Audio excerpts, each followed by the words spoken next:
Доброго вечора, друзі. Сьогодні ми проводимо прямий ефір з письменницею. І наразі я її запрошую.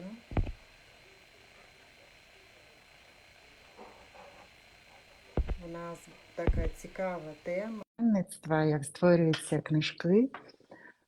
І ми хочемо поговорити. Видно чути? Видно чути. Чудово. Супер. Вітаю. Доброго вечора. Доброго вечора, Аліна. Я навіть не встигла ще розказати, що у нас буде сьогодні за ефір. Я пунктуальна. Дякую. Дякую. Чудово. Друзі, сьогодні з нами в прямому ефірі пані Аліна. Аліна письменниця.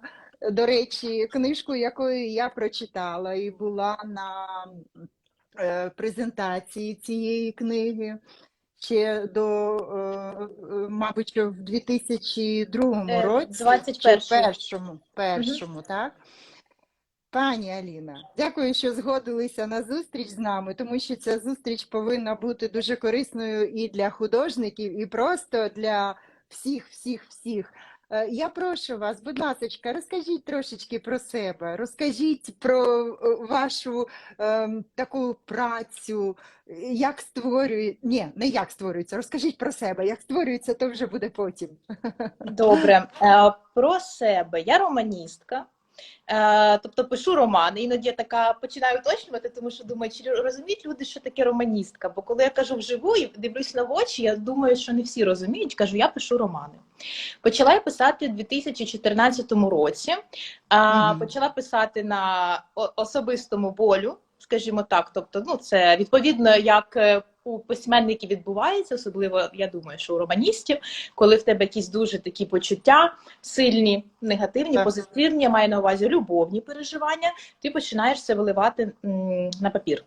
Я тоді написала 5 сторінок і покинула. І продовжила лише у 2018 році. Я дописала цю книгу. Я замовила переклад англійською мовою, розмістила на Amazon, вивчила все, що стосується розкрутки на Amazon. І приховала цю книгу від усіх тут, там, на Фейсбуці, в Інстаграмі, від цих друзів, нікому нічого не показувала. Була книга російською мовою і переклала її англійською. І, відповідно, я пішла з нею на Amazon. Це був мій перший роман. На Амазоні, в принципі, успіху не було у цієї книги, тому що виявилось всі ті лайфхаки, які для того, щоб просувати книгу на Амазон, вони працюють гарно, мабуть, якщо в тебе є команда, якщо в тебе є бюджет, бо треба таргетовану рекламу запускати. І це виявилось не так просто. Потім в 2019 році в мене виходить книга з інтернет-маркетингу, тому що я була маркетологом. Це ти трошки прописувала в описі про мене. Так, я була в інтернет-маркетингу, я працювала копірайтером, працювала з рекламою таргетованою, це Фейсбук, вела сторінки, це були готелі, це були ресторани мережеві. І це тривало років 5, мабуть. У 2019 році я пишу книгу «21 кейс інтернет-маркетолога». І потім мене перемикає, я розумію, що все, я хочу з маркетингу піти в літературу художню повністю, писати романи. І так 19-й, до речі, теж. В 19-му році було 2 книги. Виходить «Два Річарди» книга, роман. Потім ту, яку ти читала, «Любов народжується в мовчанні» рік тому. І зараз вийде вже 5-та книга навесні. До речі, про ілюстрації в цьому контексті ми теж поговоримо, бо мені буквально півгодини тому надіслала варіант ілюстратор. Я побачила, що прийшло повідомлення, не відкриваю, тому що мені треба сісти, як то кажуть, зловити дзен і зрозуміти, що мені там подобається, не подобається, бо не просто створюється насправді ілюстрація. Розкажу моменти, чому, як. От коротко про себе. Аліна Росс – це мій псевдонім. Бо так як я пішла на Amazon з книгами англійською, я зрозуміла, що ніхто ніколи мене не запам'ятає з носіїв, наприклад, там американці, європейці, як Аліна Кривенець. Це моє прізвище як маркетолога, копірайтера, якщо там прогуглити, там дуже багато інформації. Я беру псевдонім, дуже простенький, легенький, реєструю як торгову марку в Україні. Так. І, в принципі, отак я стала Аліна Рос. Але досі, чесно, я ще не дуже звикла, тому що коли там кажуть Аліна Рос, я така, хто це? Хто така Аліна Рос? Бо ну, дійсно важко звикнути. В принципі, 3 роки я вже звикаю, але я думаю, що я звикну. Все-таки маю. Але добре, що ім'я залишилося, да, Аліна? Да, да. То вже якось, да, так, цікаво, цікаво насправді. І це така велика праця, наскільки я розумію. От я коли там знайомилася, да, більше з тобою, зрозуміла, що ти багато чого робиш для того, щоб і видати книжку, по-перше, написати це багато чого, редагувати, да, мова різна, от, і потім підібрати ще й ілюстрації, тому що це насправді дуже важливо, обкладинку книжки.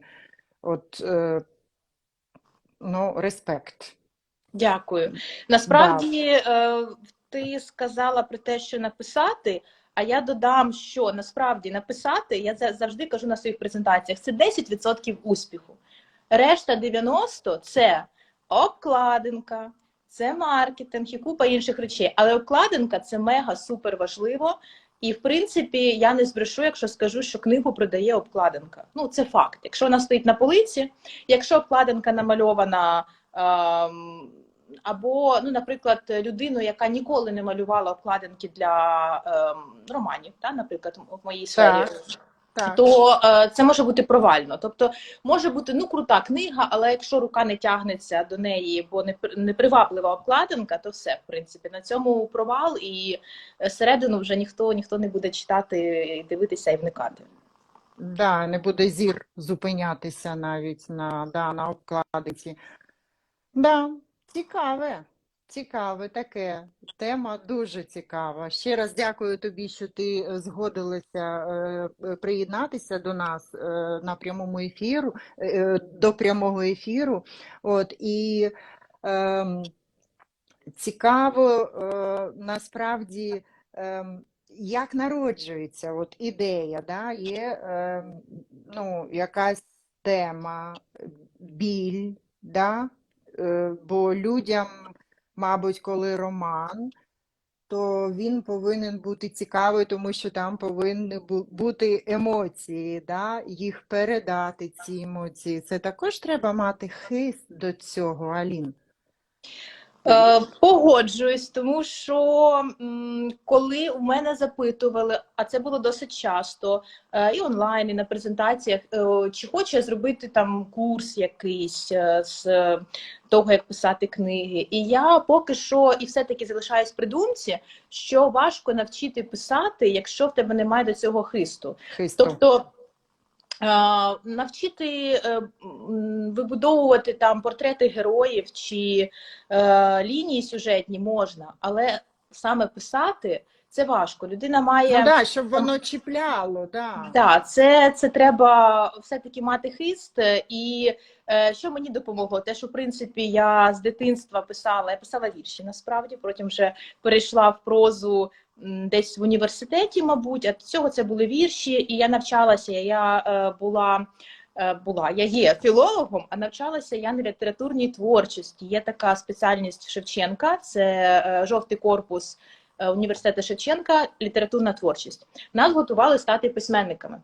Але для статистики скажу, що з 20 осіб, які закінчили цю спеціальність, у нас пише 2 людини. Це я і моя подруга Аня. Решта не пишуть. Решта пішли в різні сфери, дотичні, там, журналістику, в газети, журнали, але пише нас 2. В принципі, я пропоную, може, перейдемо до ілюстрацій, тому що в мене є дуже багато що сказати, насправді. Аліна, дякую. Дякую. Одну хвилиночку. Да. Одну хвилиночку. Ти поки збирайся з думками, я тільки скажу нашим друзям, що насправді ви можете задавати запитання пані Аліні, да, і поки є така змога, там, що вас цікавить щодо ілюстрації, да, пані Аліна нам відповість. І я побачила, що до нас приєднується насправді дуже багато людей. Вітаємо вас і, будь ласка, задавайте запитання, і Кобус також з нами. Угу. Так, Так, я бачила, так. так. І Людина, яка сьогодні... нас познайомила, до речі. Так, так, до Так, речі, так. задавайте, будь ласка, питання. Я додам ще по ілюстрації, в принципі, по книгам, хто пише, бо я знаю, що хто тут мої є, дуже багато в мене письменників, насправді. І я навіть не помітила в якийсь момент, як дуже стало багато дівчат на сторінці, які пишуть, не тільки романи в різних жанрах, тому дівчата теж не соромтеся, задавайте питання. До ілюстрації перейду, так, що... Так. От я буду казати, а побіжно, якщо хтось когось щось таке, як то кажуть, тригерить, ви пишіть мені, я буду це фіксувати, і після там завершення якогось шматка Думки, своєї промови я буду повертатись, переходити до питання. Чудово. Так, щодо ілюстрації. В першу свою книгу я взагалі не робила ілюстрації, я взяла фотографію свою особисту. І отак була моя обкладинка книги. Далі, коли я вже написала другий роман, це був «Два Річарди», я предметно все покажу, бо в мене з собою книги. Дякую. «Два Річарди» – це, боже, весь час забуваю вулицю в Нью-Йорку, ну дуже відома, ялиночка он ще на фоні, бо роман різдвяний. Так от, я трошки скажу про цю обкладинку, мабуть, що буквально трошки, бо багато чого хочеться сказати взагалі по ілюстрації. І те, що я обіцяла розказати про тренди європейської книги, наших ілюстрацій, чим вони відрізняються, це теж розкажу. Так от, щодо двох Річардів. Малювала мені обкладинку дуже талановитий ілюстратор, але насправді, яким би не був талановитий ілюстратор, завжди є такий, може трапитися, і найчастіше це трапляється, розсинхрон, бо я як замовник щось бачу одне, ілюстратор бачив щось зовсім інше, і ми починаємо знаходити якусь золоту середину. Якщо чесно, от з цією обкладинкою це був мій перший такий серйозний роман, я замовила ілюстрацію, і в принципі я малювати не дуже вмію, я дуже класно в дитинстві змальовувала. З тих пазлів я прям малювала супер картини, у мене мама малює, а я вміла змальовувати круто. І я намалювала там схематично якось на листку, що я хочу бачити, отак я передала своє бачення. Ну, дуже схематично, тому що я ж кажу, я не дуже малюю. І коли мені прислали перший варіант, чесно, я сіла і плакала, тому що розумію, що це взагалі не те. Це було таке моє перше розчарування, тому що, не знаю, просто я, може, очікувала одне, отримала інше. Я сідаю і думаю, окей, зараз ми щось придумаємо, щоб було всім легше. І я пропоную ілюстратору, кажу, давай я тобі скину фотографії чоловіків, тому що тут, в принципі, до речі, з головною героїнею було менше проблем, а були проблеми з обличчями чоловіків, в принципі, як вони виглядають. Кажу, я тобі скину фотографії відомих акторів, наприклад, а ти просто з них, не просто замалюєш, а зробиш щось своє, але будеш орієнтуватися на цю зовнішність. І того ми маємо, що тут у мене Меттью МакКонахі. Я кидала його фотку, ілюстратор вже малювала. З іншого боку, це був російський актор Даніл Козловський, або Даніл, я вже не пам'ятаю, Козловський. І отак ми якось почали потроху виходити на те, що я хочу.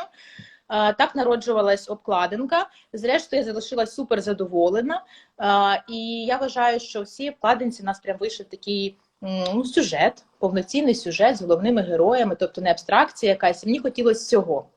А зараз, і трошечки я зараз перейду до трендів, тренди змінилися. Це стосується і обкладинок української книги, і обкладинок в країнах Європи, бо цього року я була на книжкових виставках. У Варшаві я була, у Франкфурті, це найбільша у світі виставка, раз на рік проходить, і, мабуть, і у Відні. От, на 3 виставках. І що я зрозуміла, що зараз іде така тенденція до мінімалізму, тобто мало хто розмальовує такі сюжетні лінії, як, наприклад, там такі картинки, як у мене «Два Річарди», а Європа, вона взагалі базується на тому, що обкладинки – це фон і це напис, тобто акцент на шрифт, на крупний шрифт, тобто щоб кидалося в очі назва, на яскраві відтінки обкладинки, але ніхто не вимальовує оці, там, не знаю, сюжетні лінії, якісь цілі історії на обкладинці. У нас це досі залишається актуальним. Бо якщо подивитися, ну, зайти, наприклад, в книгарню є, подивитися, що стоїть на полицях, то, в принципі, наші ілюстратори, вони створюють цілі сюжетні лінії. І мені здається, що, ну, важко сказати, чому так, чому, в принципі, от абсолютно кардинально різний підхід, але я поки що залишаюсь прибічником того, щоб вимальовувати якісь такі гарні або портрети, це натякає на нову книгу, що там буде на обкладинці, або якісь сюжетні лінії, або брати саме з книги якийсь момент, там, наприклад, герої сидять на лавці, десь там не знаю, під каштаном, наприклад, і це виносити на обкладинку, тобто показати прям шматочок із книги. Це роблять наші ілюстратори, роблять вдало, класно, і мене приваблює такий підхід. Європа інша. То, що я сказала, да, що я фактично не знайшла обкладинок, які б відображали там декілька головних героїв, або якісь такі складні малюнки, мало цього. От, це мої такі споглядання за ілюстрацією. Цікаво. Так. Другу я зараз теж покажу, бо у кожної книги своя історія, скажімо так, народження, да, ілюстрацій. Це ти читала «Любов народжується в мовчанні».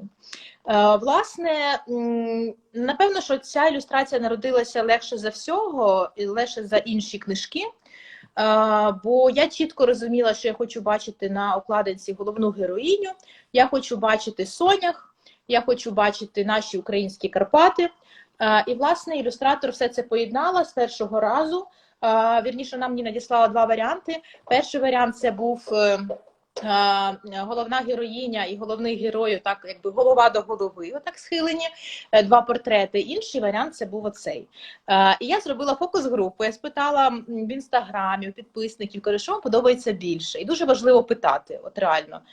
І навіть, ну, стосується не тільки ілюстрація, взагалі багато чого, якщо ви творча людина, і ви потім виносите це на загальний огляд, ви сумніваєтесь, краще запитати не тільки там не знаю, у мами, у сусідів, да? Як то кажуть, зацікавлених осіб, а запитати у друзів, у знайомих, навіть тих людей, які вас не знають особисто, там ваші підписники, вони, скоріш за все, будуть максимально суб'єктивними. Об'єктивними, ну, тобто вони, да, скажуть вам правду. І перемогла ця ілюстрація. Теж дуже важливо, наприклад, я завжди намагаюсь або відмалювати схематично, що я бачу, або чітко прописати технічне завдання, тобто те, що я хочу бачити на обкладинці. При тому, це насправді важливо, да, щоб людина змогла передати, ілюстратор, да, схопити цю думку. Да, вибачте, Алін, вибач. Все окей. І нагадаю, що питання пишіть по ходу нашої розмови. Якщо буде комусь цікаво по ілюстраціям питання, якщо буде по написанню книг також, пишіть. Не соромтеся.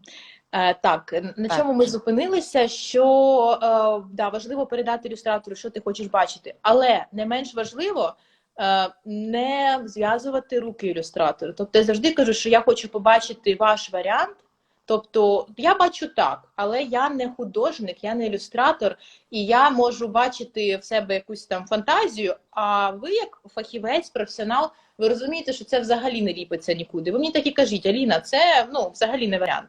Тобто я завжди з таким підходом, у мене немає так, що жорстко я кажу, ні, тільки так. Я кажу, я бачу себе в голові отак, але я письменниця, того я можу собі бачити в голові будь-що, а насправді ілюстратор каже, ні, це буде погано, от давайте отак. Тому я завжди чекаю від ілюстратора її варіанту, щоб вона запропонувала своє бачення. І, до речі, зараз нова книга відмальовується тим самим ілюстратором, яка малювала цю обкладинку. Бо знайти свого ілюстратора – це теж дуже-дуже важливо. це має бути конект, взаєморозуміння. Ну, в принципі, саме ця дівчинка, вона відмалювала дуже багато обкладинок для романів. Саме для романів. До речі, саме ця обкладинка, да, вона насправді привертає увагу. Вона ці розові і такі небесні кольори, вони якось так, ну, розполагають російською мовою. Да. Вибачте, да, просто хотіла вставити свої 5 копійок. Вставляй, все окей, щоб не було, знаєш, мого монологу. Бо поки що не пишуть питання, то... Тому що ти цікаво розповідаєш, розумієш, і так багато наобіцяла, що розповісиш, і люди чекають. Але я думаю, що пізніше будуть питання. Щодо ілюстрації, важливо знайти свого ілюстратора, і дуже чудово, що наразі є ілюстратор, з яким ви на одній хвилі. Це важливо. Да. При тому, що на одній хвилі все одно в нас не без нюансів, як то кажуть, бо коли, наприклад, ну от зараз ми нову обкладинку малюємо, і в мене там були моменти, я кажу, так, я хочу тоншу шию. А ілюстратор каже, та ні, вона нормальна. Кажу, та ні. І ми починаємо, я 100 разів вибачусь, тому що, знову-таки, це, може, я придираюся, така думаю, ну все-таки ілюстратор, вона ж бачить. Але тут дуже такі, як то кажуть, тонкий лід, головне, дійсно не ставити жорсткі такі правила, довіряти професіоналу, тому що все-таки, якщо я звернулася до ілюстратора, значить мені треба її професіоналізм, я маю їй довіряти. От. На чому я зупинилася? До речі, можна я поки що перемкнусь на питання, поки воно не пішло десь кудись, і я його не забула. Тут запитала дівчинка, як я обирала видавництво. І тут несподіваночка, тому що в мене немає видавництва. І це мій свідомий вибір йти самостійним шляхом. І, в принципі, на нього стала в 18-му році, коли вийшла перша книжка. Я вирішила, що принаймні зараз я не хочу співпрацювати з видавництвом. Є купа причин чому. Тобто, ну, я маю на увазі, що в мене немає контракту, да, з видавництвом. Я віддруковую, замовила, заплатила, мені віддали. Далі дистриб'юція – це все мої власні, як то кажуть, проблеми.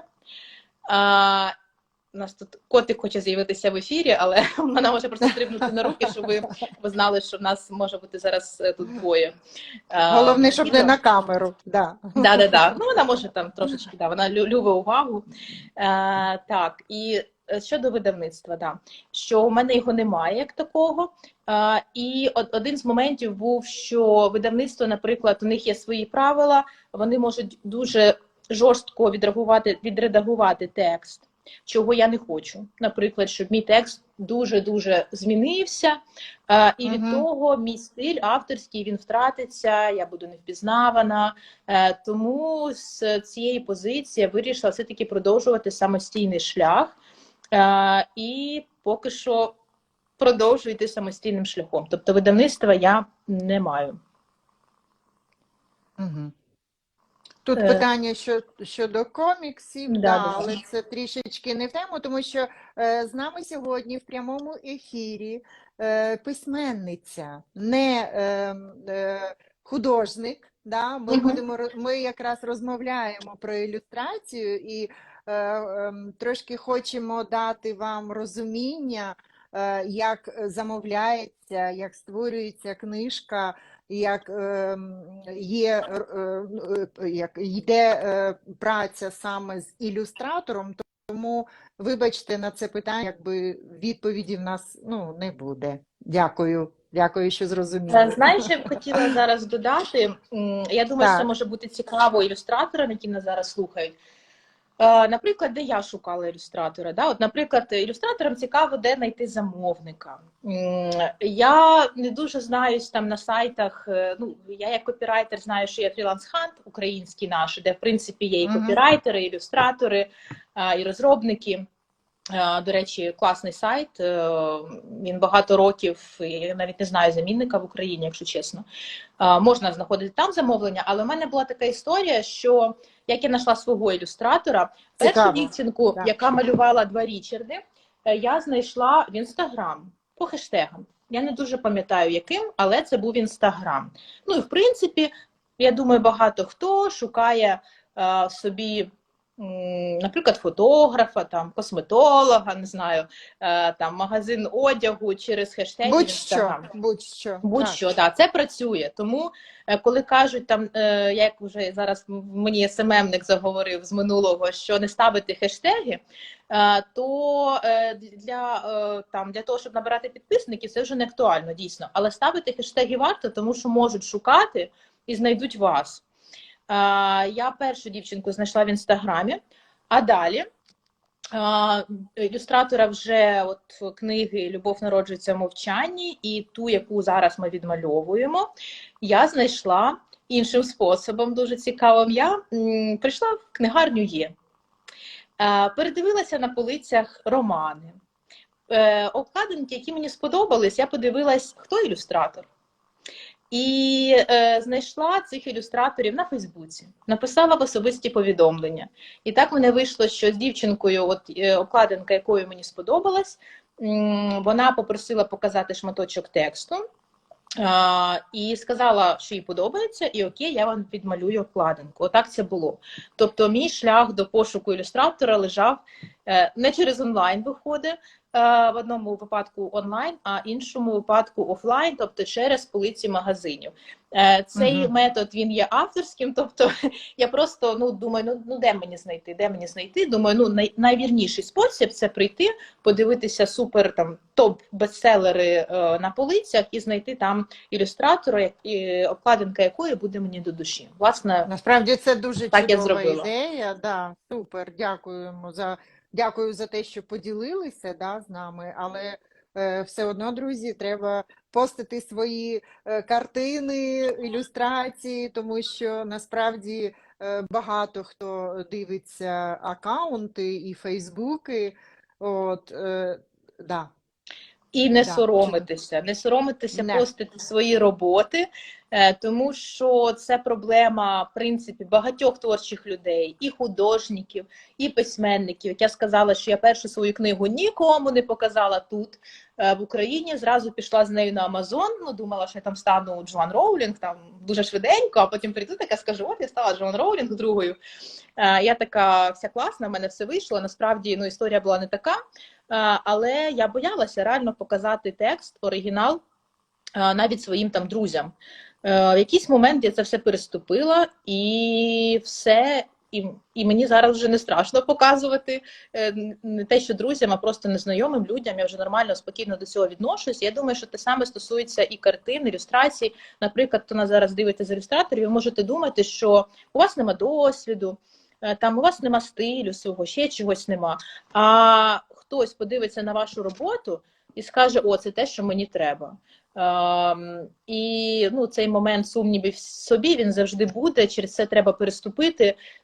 І все-таки вам нічого за це не буде, якщо ви поділитесь роботою в Інстаграмі, тому самому будете постити, ставити хештеги і знаходити собі замовників на ілюстрації в соціальних мережах.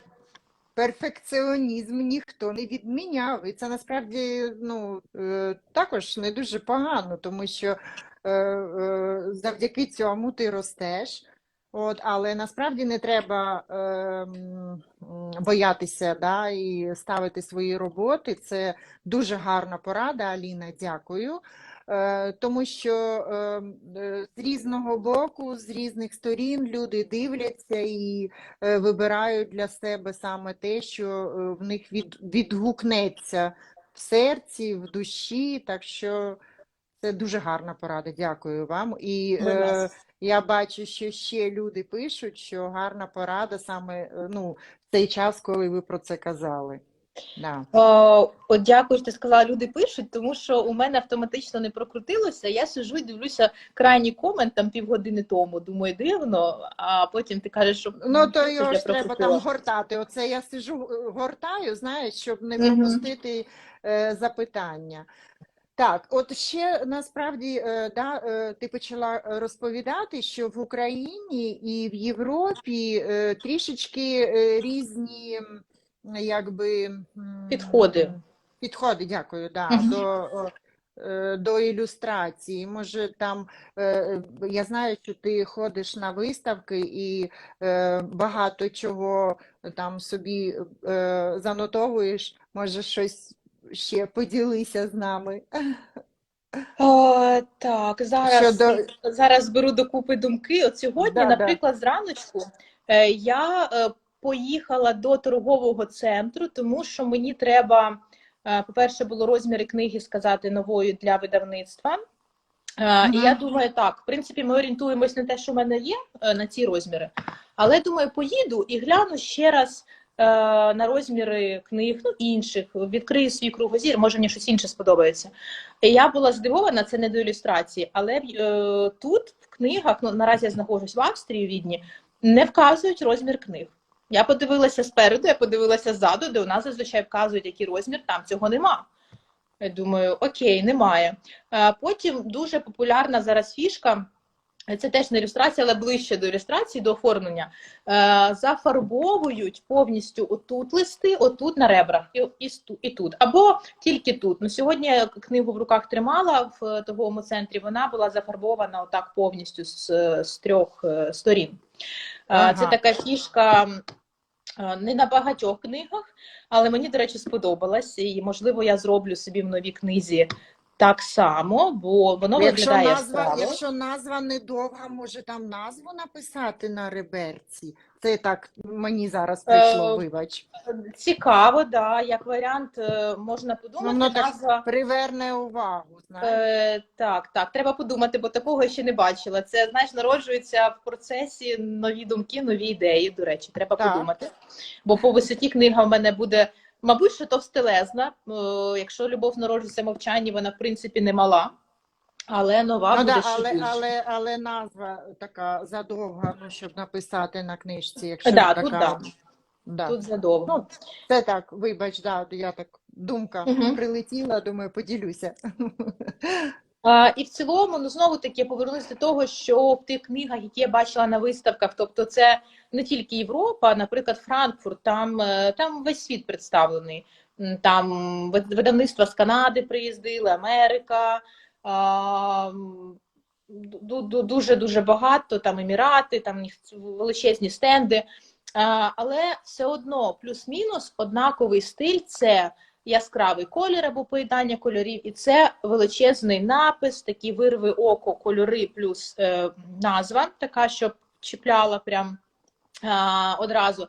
І ніхто не вимальовує того, що вимальовують наші ілюстратори. Мені здається, все-таки це дуже цінно, бо я не хейчу, звичайно, але по багатьом таким сферам я бачу, що, наприклад, от в Європі, да, дівчата кажуть, що наші майстри, там, косметологи, манікюр, педикюр, перукарі, вони найкращі. Ну, це факт. Бо хто зіштовхувався з цими сферами в європейських різних країнах, вже в цьому ствердились. Мені здається, те саме стосується і ілюстрації. Бо наші все-таки заморочуються, їм недостатньо просто зробити колір, підібрати, розписати там назву гарненько і на цьому все. Ні, вони малюють цілі сюжетні лінії. Це це мистецтво. Тобто ти дивишся на обкладинку, і з обкладинки ти вже розумієш або сюжет книги, або якийсь ключовий момент з цієї книги. Ти бачиш прям цілу картину на цій обкладинці. Для мене це цінно. І поки що я йду таким шляхом, бо я робила теж досить часто, я питаю у своїх читачів, тому що я то роблю книгу, я розумію, там ілюстрацію там по своєму смаку, наприклад, але я завжди стараюся радитись, тому що це читачі будуть читати, хочу, щоб їм подобалось. І тримати в руках, і читати. І, наприклад, я в них колись запитала після франкфуртської ярмарки, дивлюсь, обкладинки, ну, прям масово м'які обкладинки в європейських книгах, особливо романи. Тверду обкладинку дуже важко зустріти. І мої читачі сказали, ні, Аліна, ми хочемо тверду обкладинку. І я така, окей. Тобто наш читач не готовий до книг в м'якій обкладинці, це я зрозуміла. Наш читач більш вибагливий, він хоче мати картинку на обкладинці, щоб це було прям, знаєте, хто чіпляла за душу, як то кажуть. Угу. І тому, в принципі, ну я ж кажу, я залишаюся прихильником того, щоб малювати гарну ілюстрацію і все-таки заморочитись, але зробити, Щоб був сюжет, да, щоб був сюжет. щоб була ідея. Дякую, дякую. А тут Насправді питають, чи буде українці. збережено ефір. Буде збережено, так? Так, так, друзі, ефір буде збережено. Він буде знаходитися на акаунті Open Art Академії і також буде на акаунті Аліни Рос. Також цей ефір буде записаний на YouTube каналі і переведений на декілька мов. Тобто, якщо цікаво буде, то буде посилання у Фейсбуці під подією обов'язково і на сторінці Академії, тобто ви зможете знайти, ну або запитати в Гуглі також. Бачиш, ви Ефір написали буде. комплімент, що ми дуже гарні. Дякуємо. Дякуємо, Дякую. я також посміхнулася, це приємно. Я, до речі, Приємно. ти там, коли я вімкнулася, дивлюсь на твою зачіску і розумію, що я минулого понеділка в мене теж були 2 косички, бо мені так захотілося під настрій, прям думаю, от було б круто, якби ми сьогодні такі виходимо в ефір і обидві з 2 косами. Це було б гарно. Да, було б чудово. Але і це так також чудово. Чекаю, я ось побачила, що там є в нас запитаннячко, вроді. Наш читач любить все якісне і красиве. Так, насправді всі читачі люблять якісне і красиве, але я з свого боку, от слухала тебе щодо твердої обкладинки. Все ж таки є 2 думки. Насправді не люблю читати книжки в комп'ютері.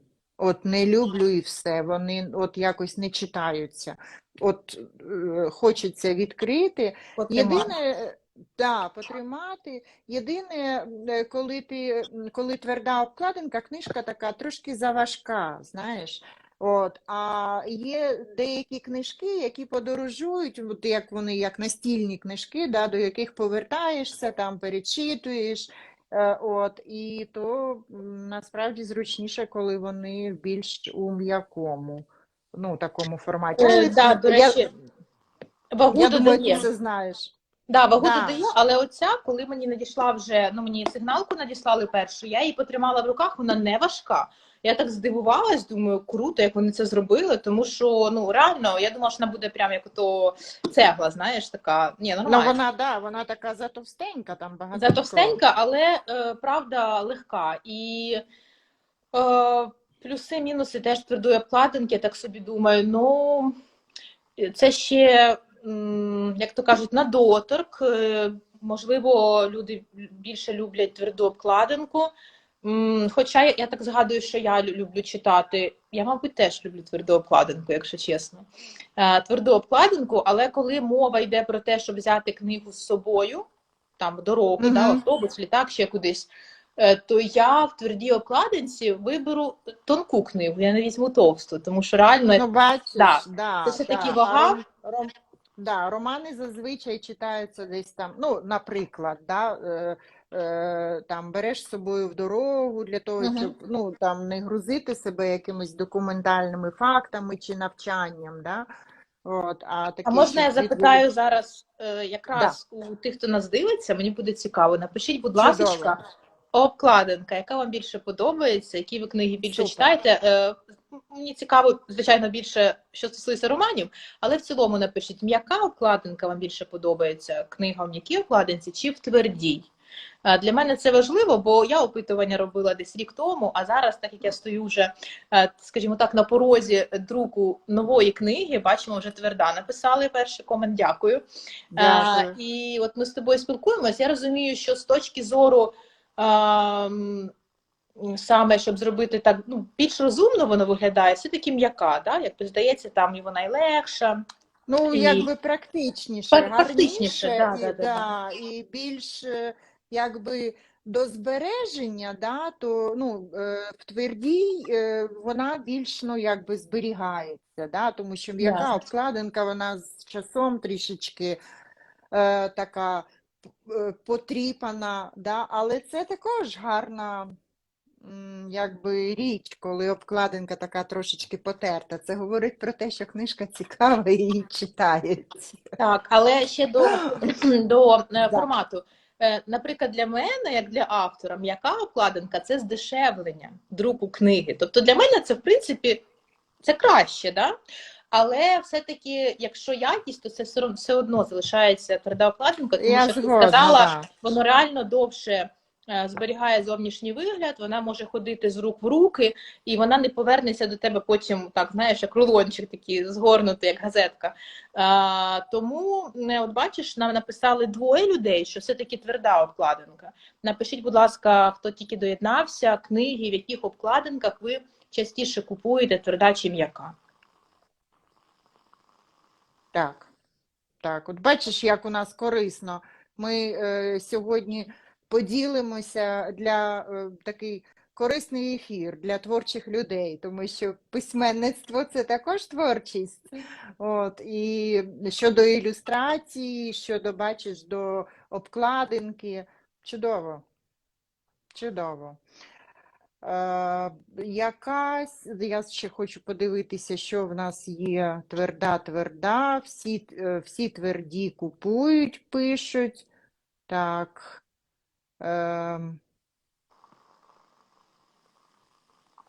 Далі дивлюся. Не звертаю увагу, тверда чи м'яка обкладинка, більше на ілюстрацію. Дякуємо вам, це також важливо. До речі, історія життя. У Львові в мене була дівоча зустріч, влітку, здається, цього літа.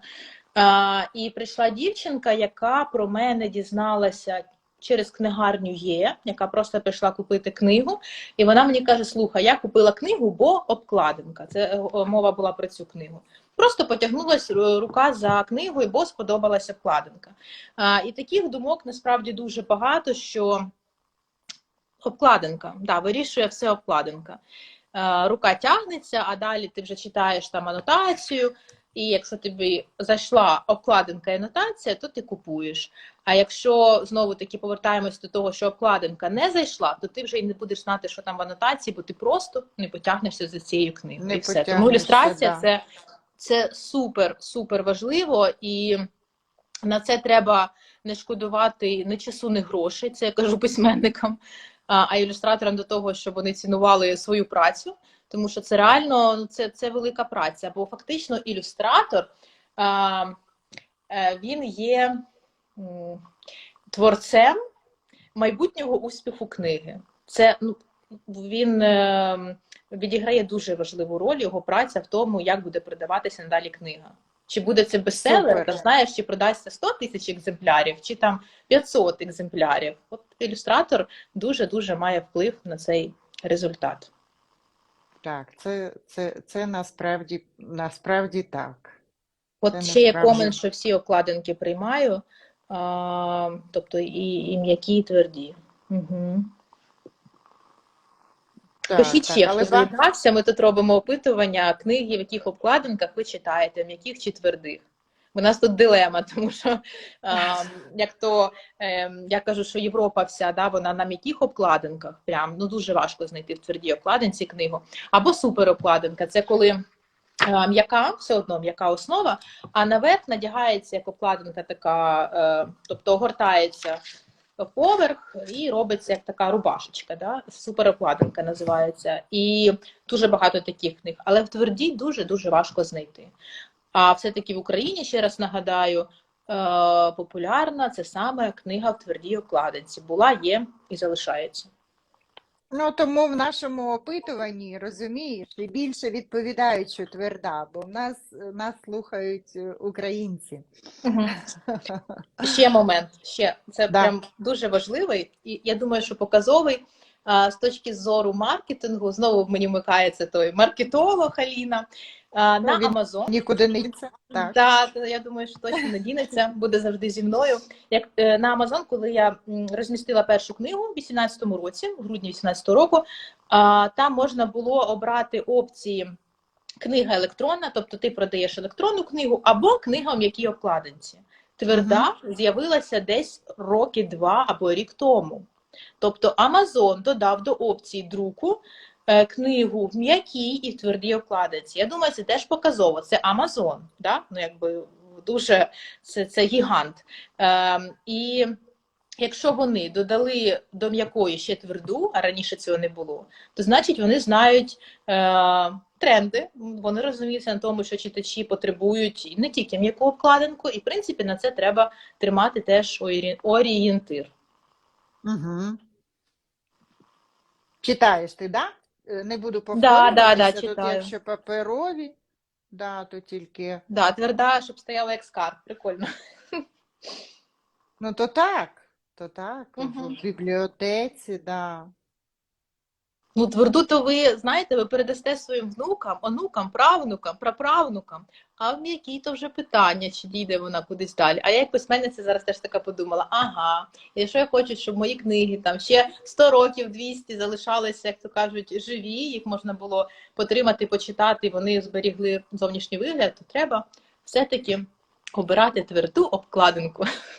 Але от зараз я тобі також скажу, да, в процесі нашої розмови в мене також, да, дивись, я коли починаю малювати картину, да, я обираю саме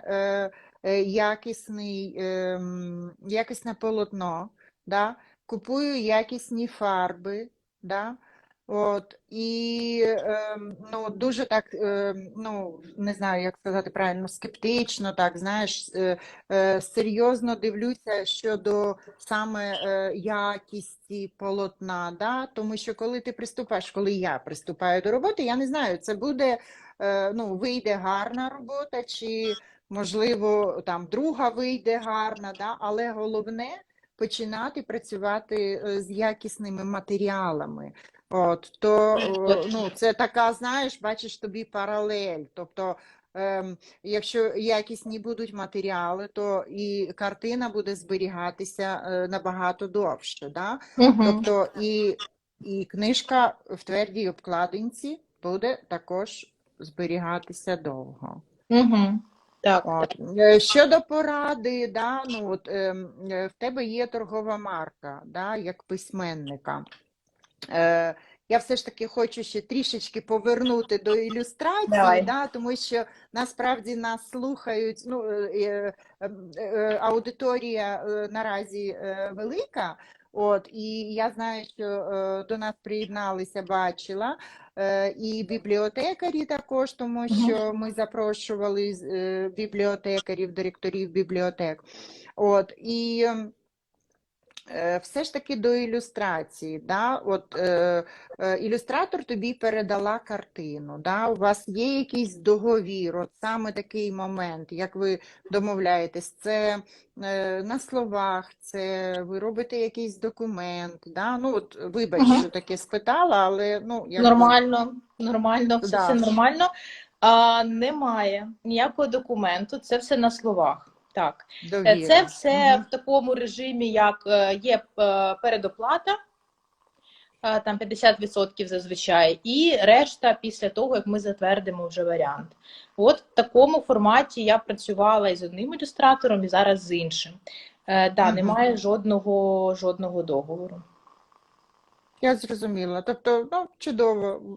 Довіра – це також велика Да, це річ. важливо. Довіряти людям, ну це реально важливо.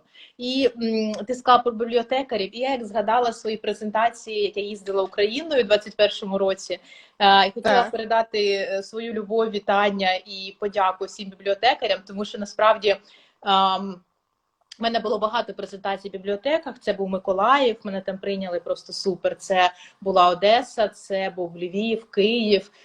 І саме директори бібліотеки, вони, знаєш, зустрічали так от з обіймами, і настільки вони класно і організували все, і підтримали. Тому якщо ви зараз мене чуєте, може в когось я і була в бібліотеці, проводила презентацію, то дуже вам дякую. І я сподіваюся, що з новою книгою я таки приїду в бібліотеки також цього року вже. Насправді я могла б видатись і восени, але я відстрочила на весну. Маю надію переможну. І в будь-якому разі, я так по внутрішнім відчуттям зрозуміла, що я хочу все-таки весною видатись. І в Києві, я так скажу заздалегідь, що ми зустрінемось в другій половині травня. І також буде Львів. Далі поки що не знаю, поки що думаю, планую, але ця весна буде з презентацією. Презентаціями, так. Алін. І бажаю, щоб презентацій було багато, щоб спросу було багато, щоб книжка була, скажи, як російською, в мене зараз слово тільки, Бестселер ти маєш на увазі. востребована, да, бестселером, да. От, і дякую ще раз за ефір тобі і за чудову таку розповідь. Багато дуже людей, бачиш, писало в процесі, що цікаво. Дякуємо, що підняли цю тему. От, друзі, ще раз наголошую, що до цього ефіру ви зможете повернутися, якщо там щось захочете ще раз прослухати. От, ефір буде на каналі Open Art Academy в Instagram, також буде на каналі Аліни Рос в Instagram, тобто ви зможете повернутися до нього. Знову ж таки, якщо буде цікаво прослухати комусь на другій мові, він буде перекладений і буде на YouTube-каналі Open Art Academy, тобто ви зможете зайти, переключити субтитри і також прослухати це. Якщо у вас ще виникнуть питання до пані Аліни, чи щодо ілюстрації, чи, не знаю, виникнуть у вас питання, будь ласка, ви можете писати під цим збереженим ефіром. І я думаю, що, може, дамо зараз 5 хвилиночок на питання. Давай, вже ж, тому що, може, хтось зараз собі там формує питання, поки ефір, це саме надійне написати питання, бо потім ми будемо переглядати коменти під ефіром, але, в принципі, зараз ми в живому форматі, тому давайте 5 хвилиночок на ваші питання, будь ласка, щодо ілюстрацій, щодо написання книжок, щодо того, як народжується ілюстрація. В принципі, будь-які питання в цих двох вимірах, скажімо так. Так, бо насправді, саме зараз такий момент, що пані Аліна зможе вам відповісти, якщо там з'явиться ще якась ідея щодо питання. І, друзі, дуже дякуємо вам за те, що ви підтримали наш такий опитування. Дуже дякую. Якби підказали, поділилися своїми відчуттями щодо книжки, яку краще було б видавати, в твердій чи в твердій обкладинці, чи в м'якій обкладинці. Насправді дуже гарна ідея щодо такої пластикової обкладинки. Мені сподобалось те, що ти сказала, Треба тільки зважити, наскільки воно з економічної, чи не знаю, як правильно сказати, точки зору. Бачиш, люди до нас приєднуються, не відпускають. Але хотіла сказати щодо обкладинки зараз. Хотіла сказати, слухала тебе, вже вилетіло, що, знаєш, у письменника, як зазвичай, у мене це кожного разу. Я собі беру величезний запас часу. І думаю, зараз у мене є час і обкладинку зробити, і верстку, нікуди не поспішати. Зараз видавцю пишу, у нас 3 тижні на друк стільки-то екземплярів. Ти встигнеш? Встигну. Кажу, бо в мене все отак іде, знаєш. У мене немає навіть часу позважувати нормально. Тому весь час не вистачає часу, правда, бо цей процес після написання, створення обкладинки, редактура, верстка, друк, а ще ж книжка, наприклад, здається, в принципі, відмалювали, все окей, але ж ні, тут ще має бути треба обрати фото, мені себе, до речі, не знаю, яке, бо в мене зараз щось немає свіжого, нормального, написати анотацію, потім подумати, які тут, може, будуть або посилання, або ще якась додаткова інформація. Тут дуже багато нюансів, насправді, і всередині, на першій сторінці. І воно так здається, що це все дуже швидко, але це ж теж робота ілюстратора. І корінець, і тут, і там, і коли ти поглиблюєшся це все, ти розумієш, що це величезний шмат роботи. Тобто передньому цьому малюночку не закінчується вся робота ілюстратора, там дуже багато ще Ну дрібниць, які так. насправді не дрібниці, а дуже важливі.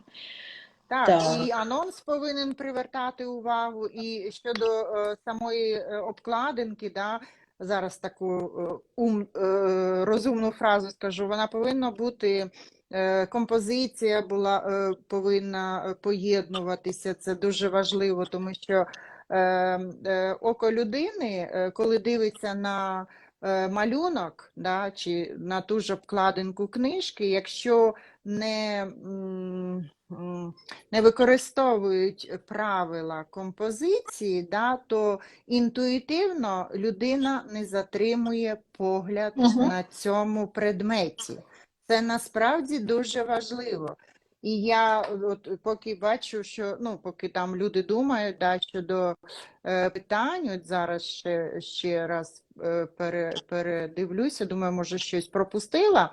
Наче не пропустили. Да. Тоді я ще пару слів скажу, якщо я вже так, хочу підвести свою думку щодо композиції. Да. От, наприклад, в Open Art Академії, да, друзі, кому цікаво, да, малювання і знати, як правильно розміщувати картини, да, розміщувати предмети на картині, на книзі, на обкладинці.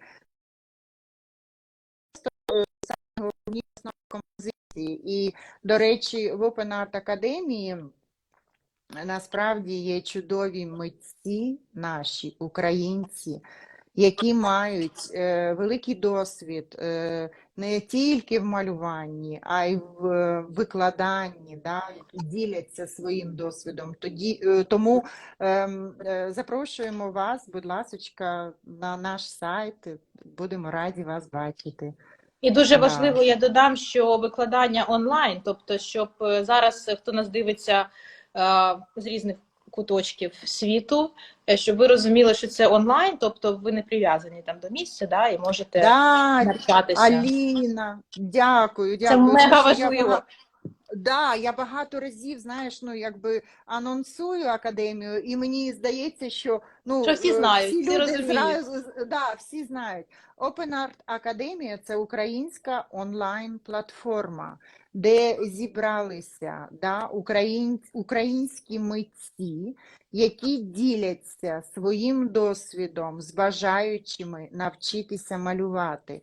Тобто ви можете приєднатися до малювання, до навчання в будь-який зручний для вас час. Головне, щоб було з'єднання до інтернету, і сам носій, з якого ви будете приєднуватись, щоб був зв'язок. Тому запрошуємо вас на сайт openartacademy.com. До речі, українські митці надали дуже багато, у нас є безкоштовних майстер-класів, до яких ви можете долучитися і познайомитися з викладачами нашої академії. Запрошуємо вас, друзі. І я ще раз, пані Аліна, дякую вам за те, що ви згодилися провести такий чудовий ефір. І бажаю вам успіху. Дякую. І перемоги Україні. Так. Коли ти кажеш пані Аліна, я так, знаєш, зразу думаю, пані, так відповідально, пані Аліна. Я 2 слова ще скажу, і поки я кажу ці 2 слова, раптом у вас є питання, будь ласка, щодо написання книг ілюстрацій, запитуйте. Ще раз нагадаю, бо все одно доєднуються нові люди і, може, не розуміють, про що мова взагалі йде, про що ми тут спілкувалися, але ефір ми збережемо.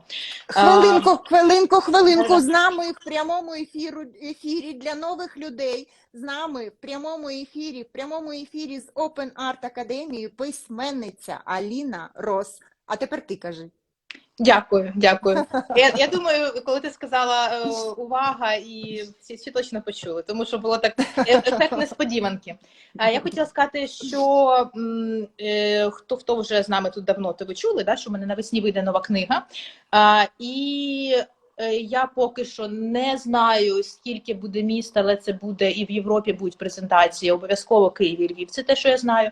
Тому, будь ласка, хто хоче потрапити на презентацію, і навіть, можливо, ви зараз не в Україні, ви напишіть мені в особисті, і я вам відпишу, чи планується в вашому місті презентація. Бо я в Телеграмі зараз створюю окремо групи під кожне місто, щоб туди могли додатись люди, не загубити інформацію про презентацію, тобто сегментую, знову-таки, як маркетолог, тому що розумію, що коли все отак от в одну купу, да, то ви загубите інформацію про презентацію, я вас загублю. І тому я думаю, що краще кожне місто має окрему групу, ви туди додастесь, і в час, як то кажуть, X, коли вже буде анонсуватися презентація, обов'язково запущу телеграм-групу в вашому місті презентація, і ви точно побачите цю інформацію, не загубите, бо все-таки соцмережі дуже класно, але іноді ти просто не бачиш чиїсь сторіс, або повідомлення, новин, бо пишуть. так працюють алгоритми, на жаль, тут дуже важко загубитися одне з одним. Тому пишіть, кому цікаво потрапити на живу презентацію, в якому ви місті пишіть, я вам відпишу, чи планується в цьому місті презентація книги. І це насправді дуже гарна ідея, тому що книжка, коли ти її тримаєш в руках, і коли вона підписана автором, вона цінна. Да, я зараз скажу жарт, що ми точно ніяк не розійдемося. Я тобі скажу жарт і прям дуже лаконічну історію з цим жартом. Як я кажу, підписую книгу, тут в мене під рукою не підписані. Вручаю власнику і кажу, колись, кажу, продаси за великі гроші. І це мій такий улюблений жарт, хоча хто знає, може не жарт. І колись в Полтаві на презентацію до мене підійшов хлопець і каже, я хочу цю, 2 Річарди. А я приїхала з презентацією нової, «Любов народжується мовчання». Кажу, я не зрозуміла. Кажу, а та що, не цікаво? Він каже, я от все бачу, відчуваю, оця буде дуже популярна, тому я беру з вас підписом. Каже, і потім колись придаси. Він каже, да. Тому є такі дуже люди з жилкою підприємницькою, які одразу беруть з підписом і кажуть, ну так, я її колись продам. Тому таке може бути. Так, і нехай таке буде. Дякую. Дякую за ефір. Зберігаємо. Хто не встиг задати питання, будь ласка, ефір зберігається. Пишіть в коментарях або Світлані, якщо вас цікавить навчання онлайн, нагадаю, що онлайн живопису. Правильно я сказала живопису, бо я, знаєш, як письменник, я можу сказати, що щось не те. Ні, насправді чудово, дякую. В Open Art Академії є уроки, підвищення кваліфікації вже для художників. Є курси. До речі, є великий вибір саме петриківського розпису. Тобто в нас є і живопис, і акварельні техніки, і народний український розпис. Наразі ми його популяризуємо, і він неперевершений, тому що там можна пальчиками малювати, можна у котика хутро відрізати, зробити котячку, і малювати таким пензликом. Тому запрошуємо вас на арт-терапію до Open Art Академії онлайн. Так, заходьте до Світлани на сторіночку. В шапці є інформація, до мене заходьте за книгами, теж в шапці є інформація. Все, будемо прощатись, бо я бачу, люди додаються, і ми тут точно можемо сидіти ще 2-3 години, і завжди є розповісти. Так. Да. Тоді ти закриваєш, так? Ефір, так, я закінчую. До побачення. Гарного вечора, і всім дякую, хто доєднався. Всім дякуємо, хто доєднався. Все, до побачення.